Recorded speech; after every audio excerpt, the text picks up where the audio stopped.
Hello प्रिय छात्राओं, मैं हूं एम के पाल। इतिहास की कक्षा में आपका स्वागत है। हमारा अध्याय 4th चल रहा है, विचारक, विश्वास और इमारतें।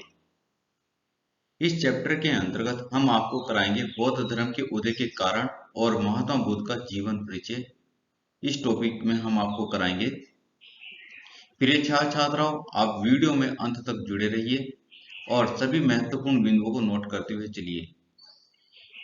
इस टॉपिक से आपको विस्तृत क्वेश्चंस के आंसर मिलेंगे और ऑब्जेक्टिव टाइप के जितने भी क्वेश्चंस आपके आगामी परीक्षा में आएंगे, जितनी भी प्रतियोगी परीक्षाएं हैं, उन सभी प्रतियोगी परीक्षाओं के लिए बहुत ही उपयोगी वीडियो रहेगी।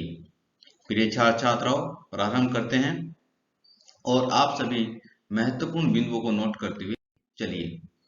सबसे पहले हमारा टॉपिक होगा बौद्ध धर्म के उदय के कारण। बौद्ध धर्म का उदय क्यों हुआ, इसके कारण हम यहाँ पर बताएंगे। तो बौद्ध धर्म का उदय 6ठी शताब्दी ईसा पूर्व में हुआ था। बौद्ध धर्म का जो उदय हुआ था वह समय है 6ठी शताब्दी ईसा पूर्व का समय था। ये समय वो था जिसमें महाजनपद का उदय हो रहा था। जो 16 महाजनपद थे उनका उदय हुआ था, यह वही समय है। और इसके उदय के अनेक कारण थे यहाँ पर। इससे पहले हम बात करते हैं जैसे कि वैदिक काल आया। वैदिक काल का जो समय है वो 1500 ईसा पूर्व से 1000 ईसा पूर्व, और फिर उत्तर वैदिक काल का जो समय है 1000 ईसा पूर्व से 600 ईसा पूर्व का जो समय है। और उसके अंतिम जो 6ठी शताब्दी ईसा पूर्व का जो समय है, वहां पर बौद्ध धर्म का उदय होता है और 16 महाजनपद यहाँ पर ये विकसित होते हैं। तो यहाँ पर बताया जाएगा कि उसके उदय के कारण वहाँ की परिस्थितियां किस प्रकार की थी, सामाजिक परिस्थिति किस प्रकार की थी, धार्मिक परिस्थिति किस प्रकार की थी, उसका वही सभी जो कारण हैं बौद्ध धर्म के उदय के कारण बनते हैं। तो यहाँ पर देखते हैं जो वैदिक कालीन जो धार्मिक जटिलता थी, जैसे कि पूर्व वैदिक काल में जो धर्म की स्थिति थी, अब वह उस तरह की स्थिति नहीं रही थी। धर्म के अंदर बहुत सारी जटिलताएं यहाँ पर आ चुकी थी। धर्म बहुत अधिक जटिल हो चुका था। जन सामान्य व्यक्ति के लिए धर्म का पालन करना इतना आसान नहीं रहा था, इसलिए यहाँ पर यह समस्या खड़ी हुई।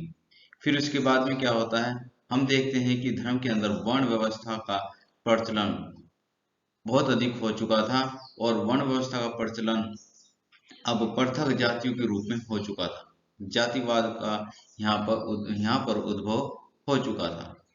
तो वर्ण व्यवस्था का प्रचलन पृथक जातियों के रूप में होना, यह भी बौद्ध धर्म का उदय का कारण है। फिर हम देखते हैं कि जैसे कि हम देखते हैं कि वैदिक काल के अंदर जो कर्मकांड क्रियाओं का कोई महत्व नहीं था, लेकिन उत्तर वैदिक काल में 6ठी शताब्दी ईसा पूर्व के आसपास आकर यहाँ पर कर्मकांड क्रियाएं बहुत अधिक धार्मिक क्रियाओं में होने लगी थी। तो कर्मकांड धर्म का मुख्य अंग बन गया था।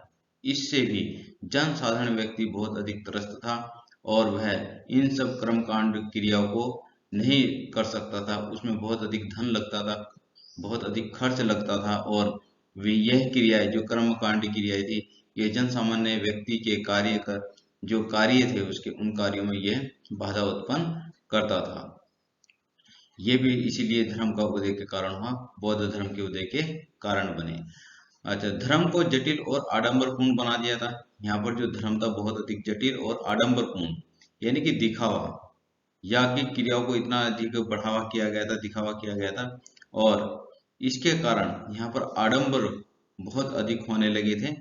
और इन आडंबरों के कारण व्यक्ति को आर्थिक रूप से एक तरह से लूट खसोट की जो क्रिया है वो यहाँ पर होने लगी थी।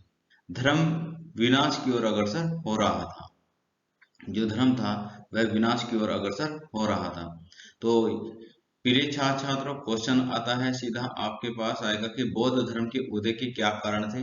तो बौद्ध धर्म के उदय के कारण है, एक तो वैदिक कालीन धार्मिक जटिलता का होना, वर्ण व्यवस्था का प्रचलन और पृथक जाति के रूप में होना, कर्मकांड धर्म का मुख्य अंग बन चुका था, धर्म को जटिल और आडंबरपूर्ण बना दिया गया था, धर्म विनाश की ओर अग्रसर हो रहा था। ये सभी कारण जो हैं बौद्ध धर्म के उदय के कारण हुए।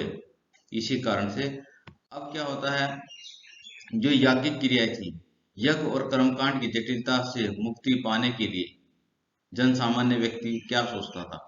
यज्ञ एवं कर्मकांडीय क्रियाओं से मुक्ति पाने के लिए जनता व्यग्र थी, आतुर थी, चाहती थी कि एक ऐसा अवसर प्राप्त हो हमें, जिससे कि हम ये जो आडंबरपूर्ण जो दिखावा है, ये जो कर्मकांडी क्रियाएं हैं, जो जटिलता है, ये जो वर्ण व्यवस्था के अंतर्गत जो जातिवाद पृथकता जो पूरी तरह से अब चरम पर पहुंच चुकी थी, उससे लोग बहुत बुरी तरह से त्रस्त थे और यज्ञ एवं कर्मकांडी क्रियाओं की जटिलता से मुक्ति पाना चाहते थे। और यहाँ पर वह चाहते थे कि एक ऐसा हमें धर्म मिले, जनता ऐसा चाहती थी कि कोई एक ऐसा धर्म हो जो सहज एवं सरल हो, यानी कि ऐसे धर्म का पालन करना चाहती थी जनता कि धर्म सहज एवं सरल हो। ऐसी स्थिति में अब यहाँ पर क्या होता है कि उसी काल में उसी समय महात्मा बुद्ध का जन्म होता है और कुछ इस तरह की परिस्थितियां बनती हैं कि जो महात्मा बुद्ध हैं वो मतलब वो सन्यासी जीवन व्यतीत करते हैं और जनता के कल्याण के लिए वे कार्य करते हैं। जो महात्मा बुद्ध हैं जिन्होंने अपनी शिक्षा और सिद्धांतों से धार्मिक कर्मकांड एवं आडंबरों में उलझी जनता को सहज एवं सरल बोधगम्य रूपी प्रकाश से आलोकित करना प्रारंभ किया और एक नवीन धर्म का उदय यहाँ पर किया गया। तो ऐसे में हम देखते हैं कि यहाँ पर महात्मा बुद्ध के जन्म के बाद जब महात्मा बुद्ध को ज्ञान प्राप्त हुआ तो उन्होंने अपनी शिक्षा और सिद्धांतों से लोगों को प्रकाशित किया, लोगों को ज्ञान प्राप्त कराया। तो इसी से लोगों को ऐसा हुआ कि मतलब यहाँ पर सहज एवं सरल एक धर्म की ये प्राप्ति हुई और इसी कारण अब यहाँ पर बौद्ध धर्म का उदय के ये ये एक तरह से हम कहेंगे बौद्ध धर्म का विकास हुआ और लोगों ने अधिक से अधिक संख्या में बौद्ध धर्म को ग्रहण किया, उसके महात्मा बुद्ध के अनुयायी बने और इससे धर्म का विकास यहाँ पर हुआ। ये था। आगे चलते हैं।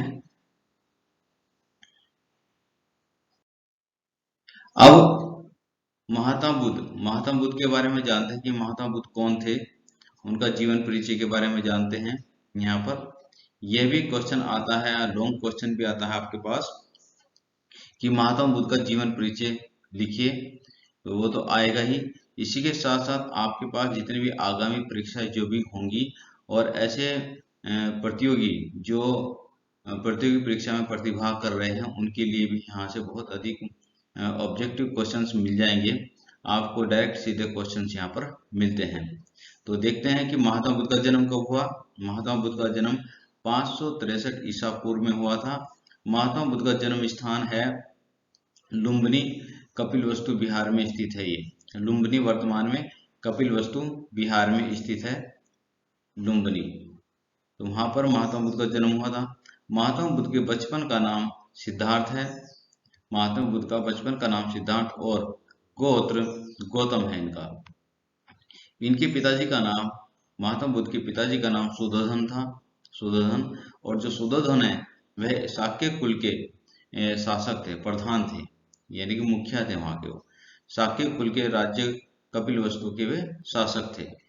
इनकी माताजी का नाम महात्मा बुद्ध की माताजी का नाम महामाया देवी था और इनका जो पालन पोषण, क्योंकि महामाया जी का देहांत हो चुका था जब ये बचपन में ही, और फिर कुछ ही समय जन्म के कुछ समय बाद, और उसके बाद इनकी जो पालन पोषण किया इनकी माताजी थी, जो पालन पोषण करने वाली जो इनकी माता थी वो गौतमी विमाता प्रजापति, गौतमी विमाता प्रजापति इनकी माता थी। ये क्वेश्चन बहुत पूछा जाता है प्रतियोगी परीक्षा में कि महात्मा बुद्ध का पालन पोषण करने वाली उनकी माता कौन थी।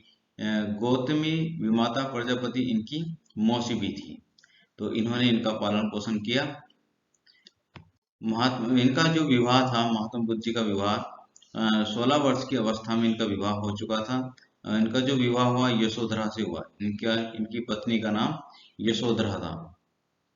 हमें तो ये भी क्वेश्चन पूछे जाते हैं कि महात्मा बुद्ध की पत्नी का नाम क्या था, यशोधरा था। 16 वर्ष की आयु में महात्मा बुद्ध का विवाह हो चुका था। फिर इनके यहाँ एक पुत्र हुआ और उस पुत्र का नाम राहुल था।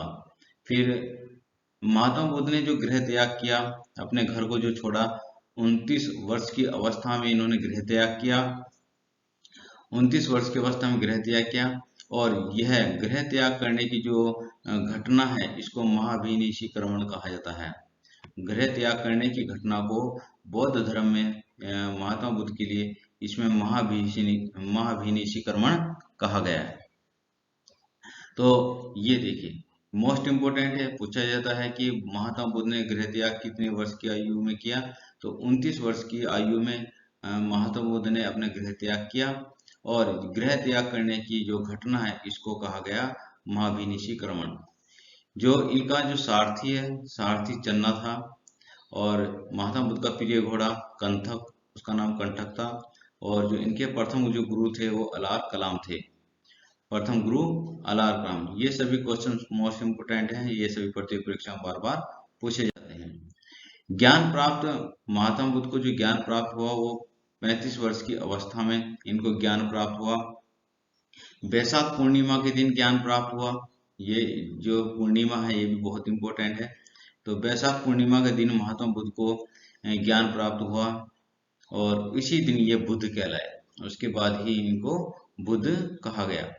ज्ञान प्राप्ति जो स्थल था, कहाँ पर इनका ज्ञान प्राप्त हुआ, बोध गया में। ज्ञान प्राप्ति स्थल बोध गया है, जो निरंजना नदी के किनारे पीपल के वृक्ष के नीचे इनको ज्ञान प्राप्त हुआ। इस वृक्ष को बोधि वृक्ष के नाम से भी जाना जाता है। तो क्वेश्चन पूछा जाता है बार बार कि महात्मा बुद्ध को कौन से वृक्ष के नीचे ज्ञान प्राप्त हुआ, तो पीपल के वृक्ष के नीचे महात्मा बुद्ध को ज्ञान प्राप्त हुआ। इनका और कौन सी नदी के किनारे प्राप्त हुआ, निरंजना नदी के किनारे इनको ज्ञान प्राप्त हुआ। स्थान जो ज्ञान प्राप्त स्थान है इनका वह बोध गया है, बोध गया में इनको ज्ञान प्राप्त हुआ था। ये इसमें आपके 3 क्वेश्चंस बनते हैं कि महात्मा बुद्ध को ज्ञान कहाँ पर प्राप्त हुआ, बोध गया में प्राप्त हुआ, कौन सी नदी के किनारे प्राप्त हुआ, निरंजना नदी के किनारे प्राप्त हुआ, कौन से वृक्ष के नीचे प्राप्त हुआ, पीपल के वृक्ष के नीचे प्राप्त हुआ, और पीपल के वृक्ष को किस नाम से जाना जाता है, बोधि वृक्ष के नाम से जाना जाता है उस वृक्ष को। तो महात्मा बुद्ध ने अपना प्रथम उपदेश दिया, वह प्रथम उपदेश इन्होंने बोध गया से फिर सारनाथ आए और सारनाथ आकर के इन्होंने अपना प्रथम उपदेश दिया। प्रथम उपदेश प्राप्त करने वाले जो इनके अनुयायी थे 5 कौंडिल्य ब्राह्मण थे। ये वही 5 कौंडिल्य ब्राह्मण थे जो पहले इनका साथ छोड़कर चले गए थे। तो उन 5 कौंडिल्य ब्राह्मणों को इन्होंने शिक्षा दी, उनको ज्ञान दिया और वही 5 कौंडिल्य ब्राह्मण इनके शिष्य बने। तो जो इनको इन्होंने ज्ञान प्राप्त दिया स्थान था सारनाथ। सारनाथ में इन्होंने प्रथम उपदेश दिया।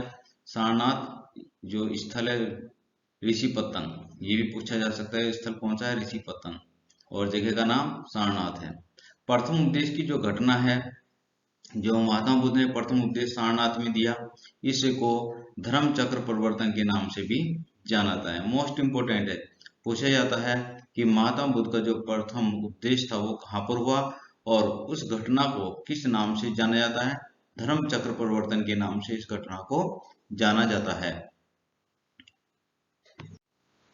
तो प्रिय छात्रों, ये क्वेश्चंस भी बार बार पूछे जाते हैं, आप इनको अच्छी तरह से अपनी नोटबुक में नोट करते हुए चलिए। ये सभी बहुत ही इम्पोर्टेंट है। आपका लॉन्ग क्वेश्चन तो बनेगा ही, लेकिन आपके लिए आगामी जितनी भी परीक्षाएं होंगी वो उन सभी परीक्षाओं में आपको यहाँ से आंसर जरूर मिलेंगे। और जितने भी साथी हैं जो प्रतियोगी परीक्षा में प्रतिभाग कर रहे हैं उनके लिए भी यहाँ से बहुत कुछ सामग्री प्राप्त हो रही है। आप सभी महत्वपूर्ण बिंदु को नोट करते हुए चलिए। आगे देखते हैं कि जो महात्मा बुद्ध जी थे इनका जो अंतिम उपदेश हुआ वो कुशीनगर में हुआ। अंतिम उपदेश कुशीनगर में हुआ। और महत्वपूर्ण स्थल जो महात्मा बुद्ध के द्वारा जहाँ पर धर्म का प्रचार किया गया वो कौन कौन से राज्य थे, तो हम देखते हैं कि अंग, मगध, काशी, कौशल, शाक्य, वज्जी, कौशल हम बोल चुके हैं। ये इन सभी स्थानों पर महात्मा बुद्ध ने अपना प्रचार प्रसार किया। अंग, मगध, काशी, मल्ल, वज्जी, शाक्य, कौशल, इन सभी राज्यों में इन्होंने धर्म का प्रचार किया, बौद्ध धर्म का प्रचार किया। महात्मा बुद्ध का जो उनकी मृत्यु हुई थी वो 483 ईसा पूर्व में हुई थी। और इस घटना को जो महात्मा बुद्ध जी की जो मृत्यु हुई थी, मृत्यु की घटना को महापरिनिर्वाण के नाम से जाना जाता है। महापरिनिर्वाण मोस्ट इंपोर्टेंट है ये, कि मृत्यु की घटना को किस नाम से जाना जाता है? महापरिनिर्वाण के नाम से जाना जाता है। मृत्यु स्थल है कुशीनगर, कसिया गांव। कुशीनगर कसिया गांव जो है वह ये इनका मृत्यु स्थल है। 80 वर्ष की आयु में, महात्मा बुद्ध की 80 वर्ष की आयु में मृत्यु हुई थी, महापरिनिर्वाण प्राप्त हुआ था, और यह जो दिन था वैशाख पूर्णिमा का दिन था।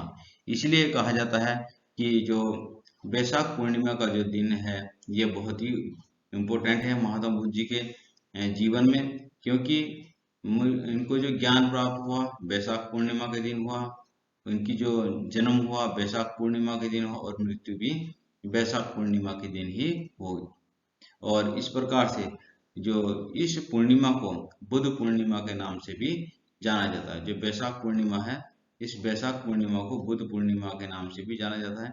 ये भी पूछा जा सकता है कि बुद्ध पूर्णिमा किसको कहते हैं, तो वैशाख पूर्णिमा को, जो वैशाख में पड़ने वाली पूर्णिमा है, उसको ही बुद्ध पूर्णिमा के नाम से जाना जाता है।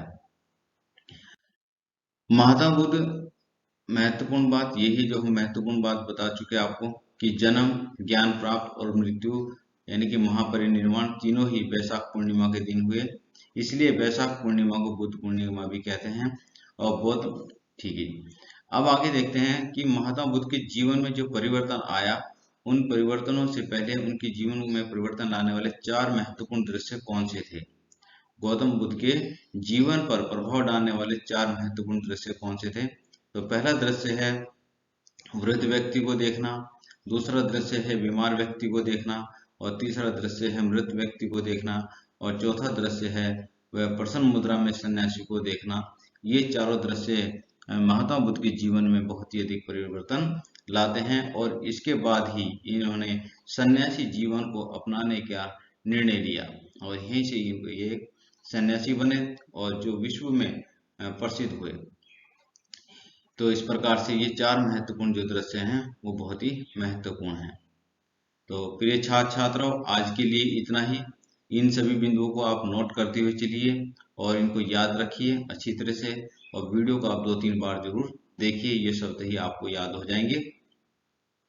हमारे साथ जुड़े रहिए, और यदि अब आपने हमारे चैनल को सब्सक्राइब नहीं किया तो चैनल को सब्सक्राइब कर लीजिए, बेल नोटिफिकेशन को दबा दीजिए। सभी जितने भी वीडियो आगामी जो अपलोड की जाएंगी वो आप तक स्वयं तक पहुंचे। और यहाँ तक जुड़े रहने के लिए बहुत बहुत धन्यवाद। इसी प्रकार से आप हमारे साथ जुड़े रहिए।